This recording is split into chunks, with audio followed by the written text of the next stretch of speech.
तो खबर पर बात करेंगे सीधा। कांग्रेस पार्टी एक बार फिर मुश्किलों में आ चुकी है और वजह बनी है राहुल गांधी। राहुल गांधी के करीबी ओवरसीज इंडियन कांग्रेस के अध्यक्ष सैम पित्रोदा। लंबे समय से गांधी परिवार के सबसे भरोसेमंद चेहरों में गिनी जाने वाले पित्रोदा का पाकिस्तान प्रेम एक बार फिर छलका है। एक इंटरव्यू में उन्होंने कहा कि जब वे पाकिस्तान गए थे तो उन्हें घर जैसा महसूस हुआ। इतना ही नहीं, उन्होंने यह तक कहा कि पाकिस्तान, बांग्लादेश और नेपाल में उन्हें कभी नहीं लगा कि वे किसी विदेशी देश में हैं। उनके मुताबिक वहां के लोग वैसे ही दिखते हैं, वैसे ही खाते पीते और गाते बजाते हैं जैसे भारत में। इस बयान ने न सिर्फ सियाची भूचाल ला दिया है, बल्कि कांग्रेस के दोहरे चरित्र को भी उजागर कर दिया है। बीजेपी ने इस बयान को हाथों हाथ लिया और कांग्रेस पर सीधा हमला बोला है। बीजेपी प्रवक्ता प्रदीप भंडारी ने कहा कि राहुल गांधी के प्रिय और कांग्रेस ओवरसीज के मुखिया सैम पित्रोदा का यह बयान कांग्रेस की सोच को दर्शाता है। वही कांग्रेस जिसने 26/11 हमलों के बाद पाकिस्तान के खिलाफ कोई ठोस कदम नहीं उठाया, अब उसी देश के लिए घर जैसा महसूस करने की बात कर रही है। बीजेपी का सवाल है कि जब पाकिस्तान भारत पर आतंक के हमले करता रहा, जवानों का खून बहता रहा, निर्दोष नागरिकों की जानें जाती रही, तब कांग्रेस और उसके नेताओं को वहां घर जैसा क्यों लगता है। पित्रोदा का तर्क है कि भारत को सबसे पहले अपने पड़ोसियों से रिश्ते सुधारने चाहिए। उन्होंने कहा कि ये छोटे देश हैं, मुश्किल दौर से गुजर रही हैं और भारत को मददगार की भूमिका निभानी चाहिए। लेकिन असली सवाल यह है कि क्या आतंकवाद को नजरअंदाज कर पाकिस्तान के साथ दोस्ती की बातें करना सही है? क्या यह वही कांग्रेस नहीं है जिसने सत्ता में रहते हुए हमेशा पाकिस्तान पर नर्म रुख अपनाया और आतंकवाद पर सिर्फ बयानबाजी की? आज जब देश का नेतृत्व आतंकवादियों को मुंहतोड़ जवाब देने के लिए दुनिया भर में सराहा जा रहा है, तब कांग्रेस के नेता पड़ोसियों को घर बताकर देश की जनता की भावनाओं से खिलवाड़ कर रही हैं। बीजेपी ने साफ कहा है कि कांग्रेस का असली चेहरा यही है कि एक तरफ चुनावी मंचों से देशभक्ति का दिखावा और दूसरी तरफ पाकिस्तान प्रेम की बातें। यही वजह है कि कांग्रेस आज जनता के बीच भरोसा खो चुकी है। सैम पित्रोदा जैसे नेता गांधी परिवार के सबसे भरोसेमंद सलाहकार हैं। ऐसे में उनके बयान को हल्के में नहीं लिया जा सकता। बीजेपी ने कांग्रेस से पूछा है कि क्या पित्रोदा का बयान पार्टी की आधिकारिक लाइन है? क्या राहुल गांधी भी मानते हैं कि पाकिस्तान में घर जैसा महसूस होता है? यह कोई पहली बार नहीं है जब पित्रोदा ने विवादित टिप्पणी की हो। इससे पहले उन्होंने चीन पर बयान देकर कांग्रेस को मुश्किल में डाल दिया था। तब पार्टी को उनसे सार्वजनिक तौर पर दूरी बनानी पड़ी थी। लेकिन सवाल उठता है कि आखिर हर बार ऐसे बयान देने वाले नेताओं को कांग्रेस क्यों अहम जिम्मेदारियां सौंपती है? जवाब साफ है, क्योंकि यह कांग्रेस की असली मानसिकता है। देश की सुरक्षा और राष्ट्रहित से ऊपर राहुल गांधी और उनके करीबी वामपंथी सोच और अंतर्राष्ट्रीय दबाव को तरजीह देते हैं। कांग्रेस के इस दोहरे रवैये पर आज जनता सख्त नाराज है। एक और प्रधानमंत्री नरेंद्र मोदी की सरकार ने पाकिस्तान को दुनिया के मंचों पर अलग थलग किया।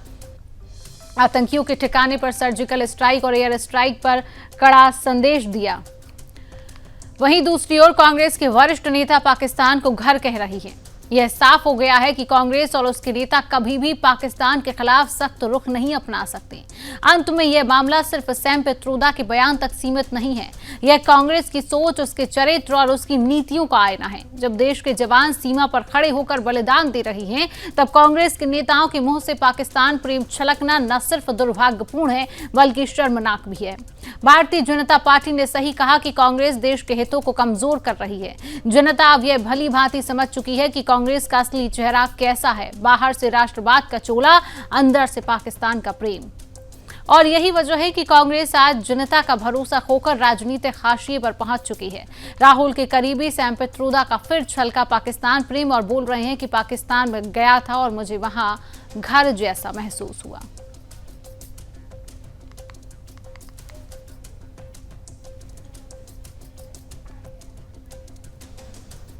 Our foreign policy, according to me, must first focus on our neighborhood.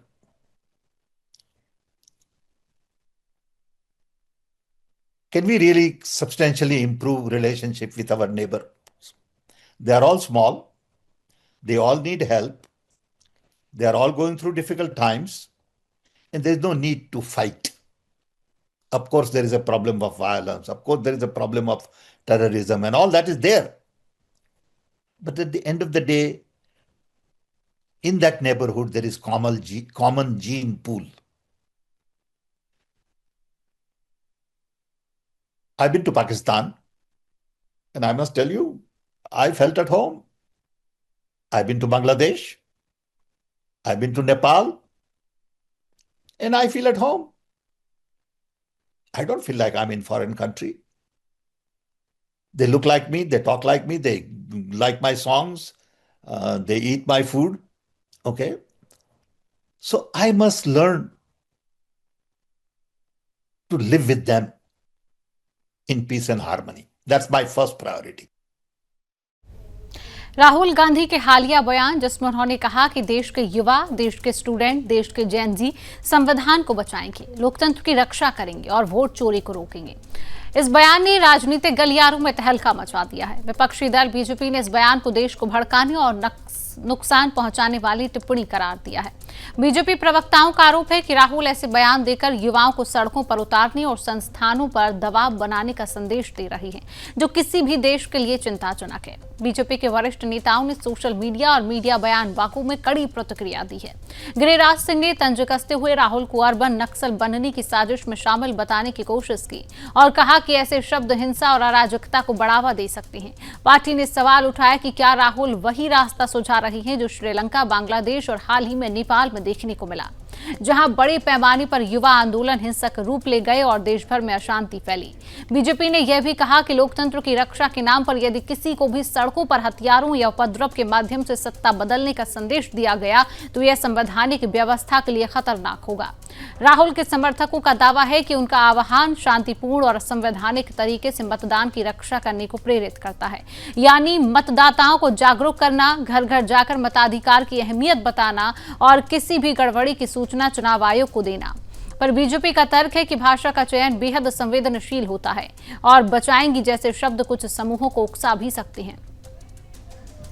राजनीतिक विश्लेषक भी इस बहस में यह कहते दिखे हैं कि नेता जब भी जनता को सक्रिय करने की बात करते हैं उसे बेहद सावधानी से करना चाहिए, खासकर तब जब आसपास के देशों में हालिया घटनाओं का हवाला दिया जा रहा हो। विरोध के कारणों को समझने की कोशिश करें तो कुछ बड़े बिंदु उभर कर आते हैं। श्रीलंका में आर्थिक संकट और महंगाई ने युवा वर्ग में नाराजगी घटित की और विरोधों ने हिंसा का रूप ले लिया। बांग्लादेश और नेपाल में भी सोशल मीडिया पर उबलती भावनाएं और तेज प्रतिक्रियाएं घटनाओं को बढ़ा देने का कारण बनी।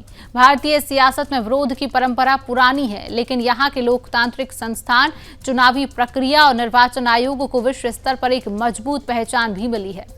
इसलिए विपक्ष के एक वर्ग का कहना है कि ऐसे बयान देश की संवैधानिक मजबूती पर सवाल उठाते हैं और युवा ऊर्जा का दुरुपयोग कर सकते हैं। यहाँ एक दूसरा तर्क भी सामने आता है। अगर राहुल का आशय वाकई मतदाताओं को सजग करने और संविधान के प्रति जागरूक करने का था तो बेहतर होता कि वे स्पष्ट निर्देश दें, शांतिपूर्ण राह अपनाएं, किसी तरह की हिंसा या कानून के उल्लंघन को न बढ़ावा दें और किसी प्रकार के अनाधिकृत हस्तक्षेप की बजाय कानूनी मार्ग अपनाएं। यूथ को मतदान की प्रक्रिया, मतदान केंद्रों पर निगरानी के सही तरीके और चुनाव आयोग के संपर्क माध्यमों के बारे में शिक्षित करना ही वास्तविक संविधान बचाने जैसा कदम होगा, न कि सड़कों पर हल्ला बोलना। अंतिम विश्लेषण यह है कि किसी भी लोकतांत्रिक समाज में नेताओं की जिम्मेदारी बड़ी होती है। शब्दों का असर मिनटों में सामाजिक माहौल बदल सकता है। राहुल गांधी के कॉल के शब्दों पर बहस जारी रहेगी, पर एक तत्व स्पष्ट है कि देश का युवा वर्ग संवेदनशील है और उसकी ऊर्जा देश के भले बुरे दोनों रास्तों पर खर्च हो सकती है। राजनीतिक नेतृत्व का दायित्व बनता है कि वह युवाओं की आकांक्षाओं को शांतिपूर्ण, संवैधानिक और नियमों के दायरे में रखते हुए मार्गदर्शन दे, तभी लोकतंत्र की रक्षा का असली मतलब पूरा होगा। राहुल गांधी ने जेन जी को संविधान बचाने और वोट चोरी रोकने की बात भी कही है। इसी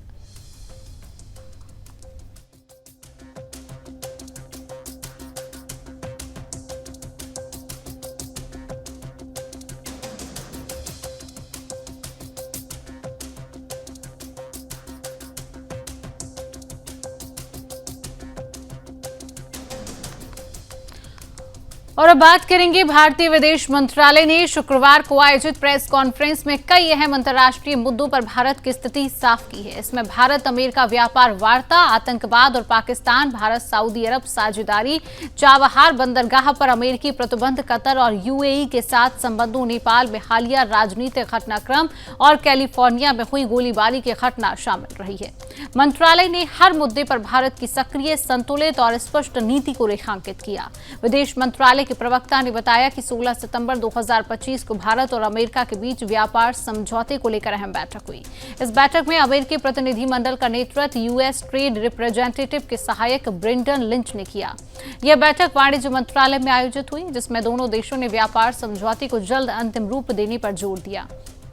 मंत्रालय के अनुसार बातचीत बेहद सकारात्मक और प्रगतिशील रही।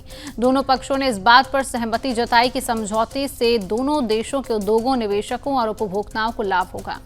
आतंकवाद के मुद्दे पर विदेश मंत्रालय का रुख बेहद सख्त रहा। मंत्रालय ने कहा कि दुनिया अच्छी तरह जानती है कि पाकिस्तान की सेना और वहां की राजनीतिक व्यवस्था आतंकवादियों को खुला समर्थन देती है। प्रवक्ता ने दोहराया कि भारत किसी भी तरह के आतंकवाद को बर्दाश्त नहीं करेगा और अंतर्राष्ट्रीय मंच पर लगातार पाकिस्तान की इस भूमिका को उजागर करता रहेगा। मंत्रालय का यह बयान पाकिस्तान में हाल ही में हुए बयानों और उसके समर्थनकारी बयानों के जवाब में आया। विदेश मंत्रालय ने साफ किया कि भारत और सऊदी अरब के बीच रणनीतिक साझेदारी पिछले कुछ वर्षों में बहुत मजबूत हुई है। ऊर्जा, निवेश, सुरक्षा और तकनीकी सहयोग जैसे क्षेत्रों में यह साझेदारी लगातार गहरी हो रही है। मंत्रालय ने कहा, भारत हमेशा आपसी हितों और संवेदनशीलताओं को ध्यान में रखकर अपने रिश्तों को आगे बढ़ाता है।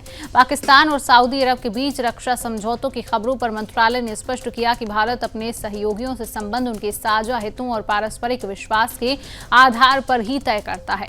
अमेरिका ने हाल ही में चाबहार बंदरगाह पर दी गई प्रतिबंध छूट को रद्द कर दिया है। इस पर विदेश मंत्रालय ने कहा कि भारत इस निर्णय के असर पर अध्ययन कर रहा है। मंत्रालय ने याद दिलाया कि चाबहार बंदरगाह भारत के लिए रणनीतिक दृष्टि से बेहद अहम है। यह न सिर्फ अफगानिस्तान और मध्य एशिया से भारत की कनेक्टिविटी को बढ़ाता है, बल्कि ईरान के साथ व्यापार और क्षेत्रीय सहयोग के लिए भी महत्वपूर्ण है। मंत्रालय ने कहा कि भारत इस स्थिति का समाधान खोजने के लिए सभी विकल्पों पर विचार कर रहा है। कतर और यूएई के साथ संबंधों पर मंत्रालय ने कहा कि भारत के इन देशों के साथ रिश्ते गहरे और व्यापक हैं। ऊर्जा, सुरक्षा, निवेश, प्रवासी भारतीयों की सुरक्षा और क्षेत्रीय स्थिरता में ये रिश्ते अहम भूमिका निभाते हैं। सऊदी पाकिस्तान रक्षा समझौतों में कतर और यूएई की संभावित भागीदारी के सवाल पर मंत्रालय ने कहा कि भारत इन देशों के साथ निरंतर संवाद बनाए हुए है और साझा हितों को प्राथमिकता देता है। नेपाल में हाल के राजनीतिक संकट पर भी भारत की प्रतिक्रिया आई। विदेश मंत्रालय ने बताया कि प्रधानमंत्री नरेंद्र मोदी ने नेपाल की प्रधानमंत्री सुशीला कार्की से फोन पर बातचीत की। इस दौरान मोदी ने नेपाल के लोगों के साथ शांति और समृद्धि की यात्रा में भारत का पूरा समर्थन दोहराया। मंत्रालय ने कहा, भारत हमेशा नेपाल के लोकतांत्रिक प्रक्रिया और स्थिरता का सम्मान करता है। विदेश मंत्रालय ने कैलिफोर्निया में हाल ही में हुई गोलीबारी की घटना पर दुख जताया। मंत्रालय ने कहा कि भारत पीड़ितों के परिवारों और स्थानीय अधिकारियों के साथ संपर्क में है और हर संभव मदद देने को तैयार है। प्रवक्ता ने कहा, यह घटना दुखद है और भारत वहां रह रहे भारतीय नागरिकों की सुरक्षा को लेकर सतर्क है। विदेश मंत्रालय की इस प्रेस कॉन्फ्रेंस ने एक बार फिर साफ कर दिया कि भारत वैश्विक स्तर पर अपनी सक्रिय भूमिका को बनाए रखते हुए संतुलित दृष्टिकोण अपना रहा है। चाहे वह आर्थिक साझेदारी हो, आतंकवाद के खिलाफ कड़ा रुख हो या क्षेत्रीय सहयोग, भारत हर मुद्दे पर अपनी स्थिति स्पष्ट रख रहा है। मंत्रालय के बयानों से यह भी साफ झलकता है कि भारत अंतर्राष्ट्रीय मंच पर अपनी जगह मजबूत करने और अपने राष्ट्रीय हितों की रक्षा करने के लिए किसी भी प्रकार का समझौता नहीं करेगा।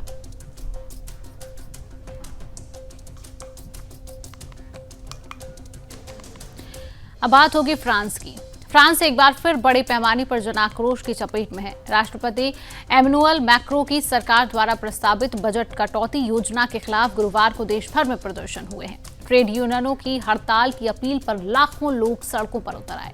राजधानी पेरिस सहित लियोन, मार्सेले, नातेंस, बोर्डो, टूलोज और केन जैसे प्रमुख शहरों में रैली और मार्च निकाले गए।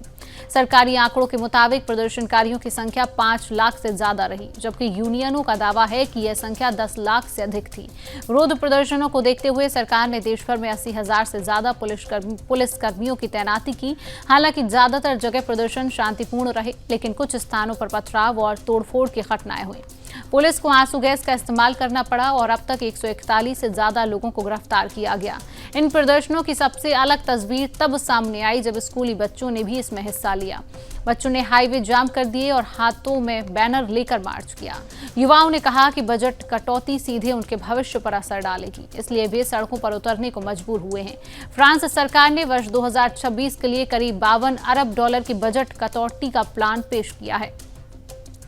इस कटौती में पेंशन फ्रीज करना, स्वास्थ्य और शिक्षा पर खर्च कम करना, बेरोजगारी भत्ते में कमी और 2 राष्ट्रीय छुट्टियों को हटाना शामिल है। सरकार का तर्क है कि देश का राजकोषीय घाटा यूरोपीय संघ के 3% मानक से दोगुना है और कर्ज जीडीपी के मुकाबले 14% तक पहुंच चुका है। लेकिन 114% तक पहुंच चुका है। लेकिन प्रदर्शनकारियों का कहना है कि यह पूरा बोझ आम जनता पर डाला जा रहा है, जबकि अमीरों और बड़े कॉरपोरेट घरानों को राहत दी जा रही है। यूनियनों ने मांग की है कि सरकार गरीबों और मध्यम वर्ग पर बोझ डालने के बजाय अमीरों पर टैक्स बढ़ाए। उनका कहना है कि महंगाई पहले से ही जीवन की मुश्किलें बन चुकी है और अब ये कटौती आम लोगों को पूरी तरह तोड़ देगी। इन प्रदर्शनों के पीछे कई वजह हैं, जिनमें 4 प्रमुख मानी जा रही हैं। राष्ट्रपति मैक्रो की नीतियां। जनता का एक बड़ा वर्ग मानता है कि मैक्रो की नीतियां आम लोगों के खिलाफ और अमीरों के पक्ष में। हेमजट कटौती, कल्याणकारी योजनाओं और सार्वजनिक सेवाओं में कटौती से श्रमिक वर्ग और मध्यम वर्ग सबसे ज्यादा प्रभावित होगा। राजनीतिक अस्थिरता। सिर्फ 2 साल में फ्रांस को 5 प्रधानमंत्री देखने पड़े हैं। हाल ही में सेबेस्टियन लेकार्नू को नया पीएम बनाया गया। लोग शुरुआत से ही सरकार पर दबाव डालना चाहते हैं। ब्लॉक एवरीथिंग आंदोलन यानी वामपंथी संगठनों ने नारा दिया कि देश में हर चीज ठप कर दी जाए ताकि सरकार को झुकना पड़े। इन प्रदर्शनों को फ्रांस के प्रमुख विपक्षी दलों का भी समर्थन मिल रहा है। वामपंथी पार्टी फ्रांस अनबाउड ने अगस्त में ही इस आंदोलन के समर्थन की घोषणा कर दी थी। इसके बाद socialist party, new popular front और नेशनल रैली जैसे दल भी यूनियनों के साथ सड़कों पर उतर आए। इन दलों ने पहले संसद में बजट के खिलाफ वोट देकर सरकार को गिराया था। अब वे अमीरों पर टैक्स बढ़ाने की मांग कर रही हैं। प्रदर्शन और हड़तालों का असर फ्रांस की अर्थव्यवस्था पर दिखने लगा है। देश में ट्रेन, बस और मेट्रो सेवाएं बाधित हो गई हैं। कई स्कूल बंद पड़े हैं। बिजली उत्पादन 1.1 गीगावाट कम हुआ है। विशेषज्ञों का मानना है कि लंबे समय तक ऐसे विरोध जारी रहें तो अर्थव्यवस्था को भारी नुकसान हो सकता है।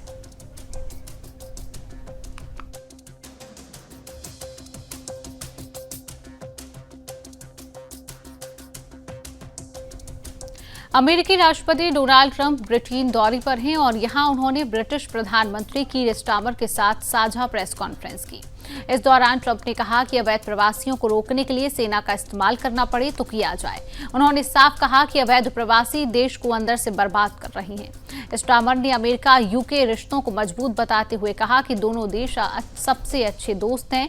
उन्होंने रूस के राष्ट्रपति व्लादिमीर पुतिन पर हमला बोला और यूक्रेन युद्ध को गलत ठहराया। ट्रंप ने भी पुतिन के खिलाफ नाराजगी जताई और कहा कि उन्होंने मुझे बहुत निराश किया। गाजा संकट को लेकर स्टारमर ने शांति की अपील की, लेकिन ट्रंप ने फिलिस्तीन को मान्यता देने से इनकार कर दिया। उन्होंने ब्रिटेन में बोलने की आजादी पर चिंता जताते हुए कहा कि ब्रिटेन की स्वतंत्रता की परंपराएं बनी रहनी चाहिए। दोनों नेताओं ने एक बड़े टेक्नोलॉजी इन्वेस्टमेंट समझौते पर दस्तखत किए। ट्रंप ने इसे नई तकनीकी क्रांति की शुरुआत बताया। साथ ही उन्होंने मई में हुए अमेरिका ब्रिटेन व्यापार समझौते की तारीफ की और स्टारमर को बेहतरीन डील करने वाला बताया। ट्रंप ने अपनी नीतियों की तुलना ब्रिटेन से करते हुए कहा कि अमेरिका में पहले लाखों लोग अवैध रूप से प्रवेश कर रहे थे, लेकिन उनकी नीतियों से यह पूरी तरह रुक गया। उन्होंने दावा किया कि पिछले 3 महीनों में एक भी अवैध प्रवासी अमेरिका में नहीं घुसा। उन्होंने स्टारमर को सलाह दी, आपके देश में भी यही हाल है। नेपाल में जारी राजनीतिक उथल-पुथल ने पूरे दक्षिण एशिया को चौंका दिया है। नेपाली मीडिया रिपोर्ट्स के मुताबिक 9 सितंबर को पूर्व प्रधानमंत्री शेर बहादुर देउवा के साथ प्रदर्शनकारियों द्वारा मारपीट किए जाने के बाद तत्कालीन प्रधानमंत्री केपी शर्मा ओली ने आनंद फानन में इस्तीफा दे दिया। रिपोर्ट्स का दावा है कि ओली प्रदर्शनकारियों के गुस्से से इतने डरे कि उन्होंने सेना प्रमुख अशोक राज सिंहदेल को फोन कर भागने के लिए हेलीकॉप्टर मांगा। नेपाली न्यूज पोर्टल के अनुसार सेना प्रमुख सिंहदेल ने ओली को साफ कहा कि पहले इस्तीफा दो, तभी हेलीकॉप्टर उपलब्ध कराया जाएगा। मजबूर होकर ओली ने इस्तीफा सौंपा और फिर रातों रात प्रधानमंत्री आवास से भाग निकले। हड़बड़ी इतनी थी कि उनके साथ उप प्रधानमंत्री विष्णु पौडेल भी नहीं जा पाए क्योंकि हेलीकॉप्टर में जगह नहीं थी। उसी रात सेना ने देश की कमान अपने हाथों में ले ली और हालात किसी तरह काबू में आ सके। नेपाल में हिंसा का असर इतना गहरा था कि 3 पूर्व प्रधानमंत्री केपी शर्मा ओली, शेर बहादुर देउवा और पुष्प कमल दहल प्रचंड अपने घरों से बेघर हो गए। प्रदर्शनकारियों ने इनके घरों में आग लगा दी और तोड़फोड़ की। फिलहाल ये तीनों नेता सेना के कैंपों में शरण लिए हुए हैं। मीडिया रिपोर्ट्स के मुताबिक इनके समर्थक अब अपने नेताओं के लिए किराए के मकान तलाश रहे हैं। नेताओं का इरादा फिलहाल काठमांडू से दूर पोखरा जैसे शहरों में रहने का है ताकि प्रदर्शनकारियों के गुस्से से बचा जा सके। नेपाल की इस हिंसक लहर में अब तक 72 लोगों की मौत हो चुकी है। इनमें एक भारतीय महिला भी शामिल थी। वहीं 1500 से ज्यादा लोग घायल हैं। होटल और पर्यटन उद्योग को भी भारी नुकसान हुआ है। अनुमान है कि करीब 25 अरब नेपाली रुपए लगभग यानी 16 अरब भारतीय रुपए का नुकसान हुआ। पूरे देश में 20 से 25 बड़े होटलों का या तो जला दिया गया या फिर लूटा गया। 8 सितंबर को यह आंदोलन सोशल मीडिया बैन के खिलाफ शुरू हुआ था। नेपाल सरकार ने सुरक्षा कारणों का हवाला देकर सोशल मीडिया पर रोक लगाई थी।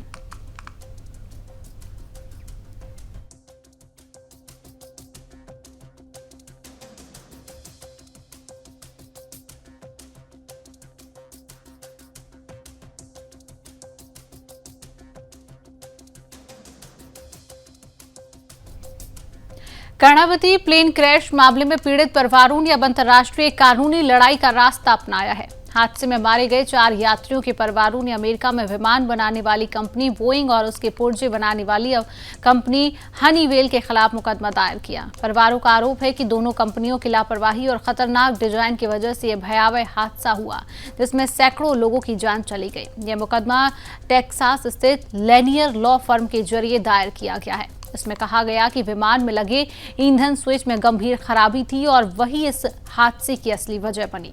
परिवारों का आरोप है कि बोइंग और हनीवेल इस खतरे के बारे में पहले से जानते थे, लेकिन उन्होंने समय रहते कोई कदम नहीं उठाया। 12 जून को एयर इंडिया का बोइंग 787 ड्रीम लाइनर अहमदाबाद से उड़ान भरकर लंदन के गैंटविक एयरपोर्ट जा रहा था।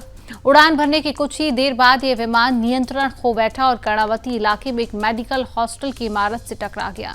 इस हादसे में 270 लोगों की मौत हुई, जिनमें 229 यात्री, 12 क्रू मेंबर और जमीन पर मौजूद 19 लोग शामिल थे।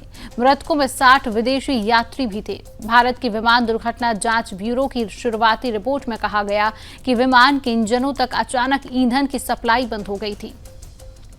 जांचकर्ताओं ने पाया कि विमान के फ्यूल स्विच अचानक रन से कट ऑफ मोड में चले गए थे। पायलट ने करीब 10 सेकंड बाद उन्हें फिर चालू किया, लेकिन तब तक बहुत देर हो चुकी थी। ईंधन की सप्लाई रुक जाने के कारण इंजनों का थ्रस्ट खत्म हो गया और विमान तेजी से नीचे गिर गया।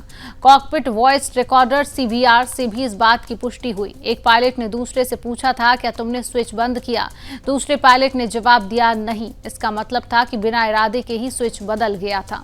परिवारों का कहना है कि यही डिजाइन की खामी थी। हैरानी की बात यह है कि हादसे से 4 हफ्ते पहले ही ब्रिटेन की सिविल एविएशन अथॉरिटी यानी CAA ने बोइंग विमानों के फ्यूल कंट्रोल स्विच को लेकर चेतावनी जारी की थी।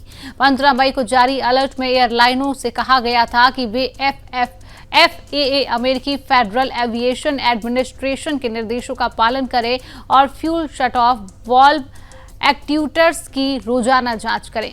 FAA ने भी इन पुर्जों को लेकर संभावित खतरे की बात कही थी। इसके बावजूद बोइंग और हनीवेल ने समस्या का कोई स्थायी हल नहीं निकाला और न ही एयरलाइनों को इस खतरे की गंभीरता के बारे में पर्याप्त जानकारी दी। परिवारों का कहना है कि कंपनियों की इसी लापरवाही ने 12 जून की दुर्घटना को जन्म दिया। मुकदमे पर बोइंग ने सीधी टिप्पणी करने से इनकार कर दिया। कंपनी की ओर से सिर्फ इतना कहा गया कि भारत के AAIB की शुरुआती रिपोर्ट इस मामले पर जानकारी देती है। अभी इस मामले की अंतिम जांच रिपोर्ट 2026 में आने की उम्मीद है।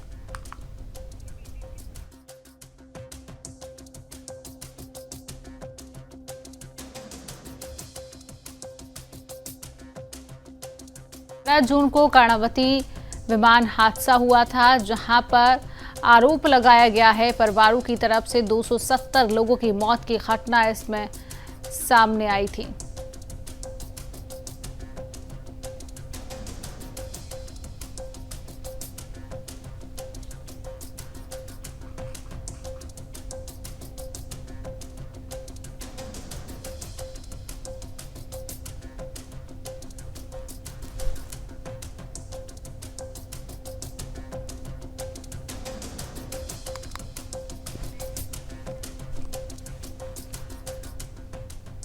आज हम आपके लिए 1965 के भारत पाकिस्तान युद्ध की डायमंड जुबली पर एक विशेष रिपोर्ट लेकर आए हैं।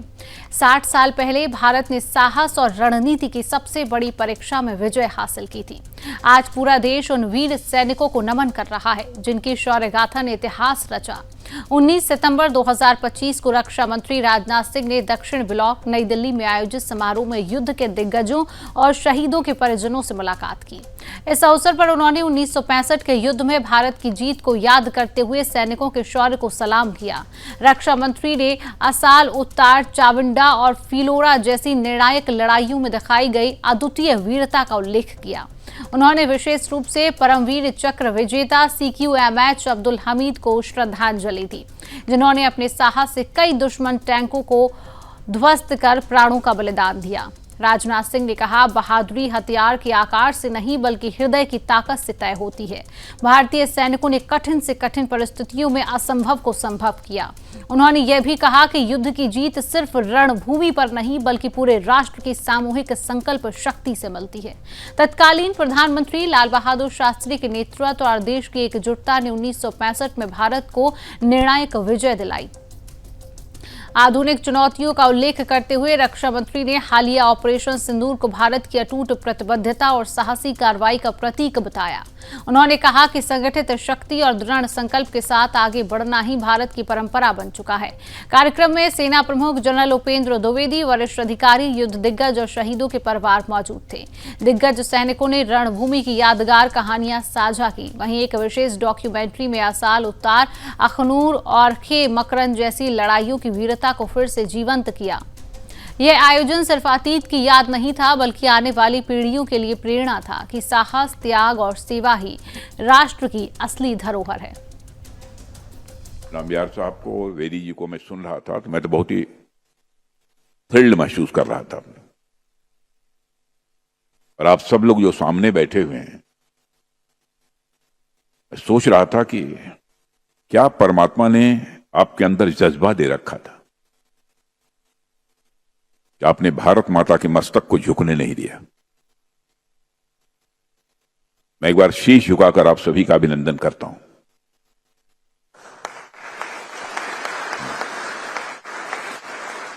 मैं ये भी बैठे बैठे सोच रहा था कि यह कौन सी भावना है, कौन सा सेंस है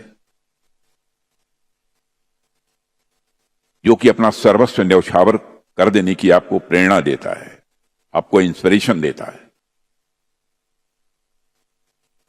मैं बैठे बैठे इसी नतीजे पर पहुंचा, एक सेंस ऑफ प्राइड, स्वाभिमान की भावना। और मैं समझता हूं कि इंसान की सबसे प्रबल, सबसे बड़ी और सबसे मजबूत यदि भावना कोई होती है तो स्वाभिमान की भावना होती है, सेंस ऑफ प्राइड। और ये सेंस ऑफ प्राइड व्यक्तिगत भी होती है। हमें यदि कोई अब शब्दों का प्रयोग कर दे, हमारा सेंस ऑफ प्राइड जाग उठता है और उससे हम दो हाथ करने के लिए तैयार हो जाते हैं। वैसे ही हमारे राष्ट्र की सीमाओं पर यदि विदेशी ताकतें आंख उठाकर देखने की जरूरत करती हैं, तो हमारे अंदर का नेशनल प्राइड, राष्ट्रीय स्वाभिमान का भाव ये जाग उठता है और हम अपना सब कुछ न्यौछावर कर देने के लिए तैयार हो जाते हैं। अभी हमारे साथ ब्रिगेडियर अरविंद सिंह, रिटायर्ड, वानपारा, 1965 में leading company commander who captured Hajipir Pass. Sir, you fought in the legendary battles. Hajipir, what emotion runs through you when you recall those moments? I also want to know that do you feel the courage and sacrifice of 1965 war are adequately remembered today? Yes, of course. We are remembering it here today in South Block. 2 weeks ago, I was in Kashmir. I was invited by 15 Corps headquarters to be there on the date of capture of Hajipir Pass, that is 28th August. I was there. So the Corps honored the veterans. There were 2 of us who were specifically invited because I was, after capture, I was wounded there and thereafter I was evacuated. Colonel S.C. Sarma, retired, 13th Punjab, the company commander in phase 1 of Battle of Dograi. Sir, you fought in legendary battles like Dograi. So what emotion runs through when you recall those memories today? First of all, I remember with the deep respect and gratitude those soldiers who fought along with me and they were killed during this battle. And I feel that today my existence and survival is only because some of my colleagues laid their lives during the battle. So the credit goes to all those brave hearts of 13 Punjab who fought the 1965 war as well as 1971 war. Now we have with us Major R.S. Bedi, the troop leaders in the Battle of Dogra in Lahore sector, who was awarded Veer Chakra. Sir, thank you for joining us today. And looking back, what do you think was the biggest contribution of 1965 war in India's military evolution? Post 65, the evolution of the Armored Corps to keep pace with across the border really started. At 65, we were 15 regiments, only 4 of them with Centurions, the rest were all antique tanks. But with God's grace, I think we got through even with that equipment because of the quality of our officers and men. But then the powers that be understood that there is no shortcut to improving our armor capability. And today we are, I think, 70 regiments. We were 15 at the time. So you can see how 65 has impacted. And that impact became even more pronounced in the 71 war. Because again there was tank warfare across the western border. जय हिंद. अभी हमारे साथ major Sudarshan Singh, 1 Dogra company second in command during 1965. Sir, what leadership lesson of 1965 war remains relevant for today's generation? You see, leadership, it may be that generation, it may be this generation, leadership remains the same. You have to inspire your command to follow your order by example. You can't say, okay, I'm sitting, you go. No. We have to go with them, inspire them to carry out whatsoever task is given to you, whether it's attack or whether it's patrolling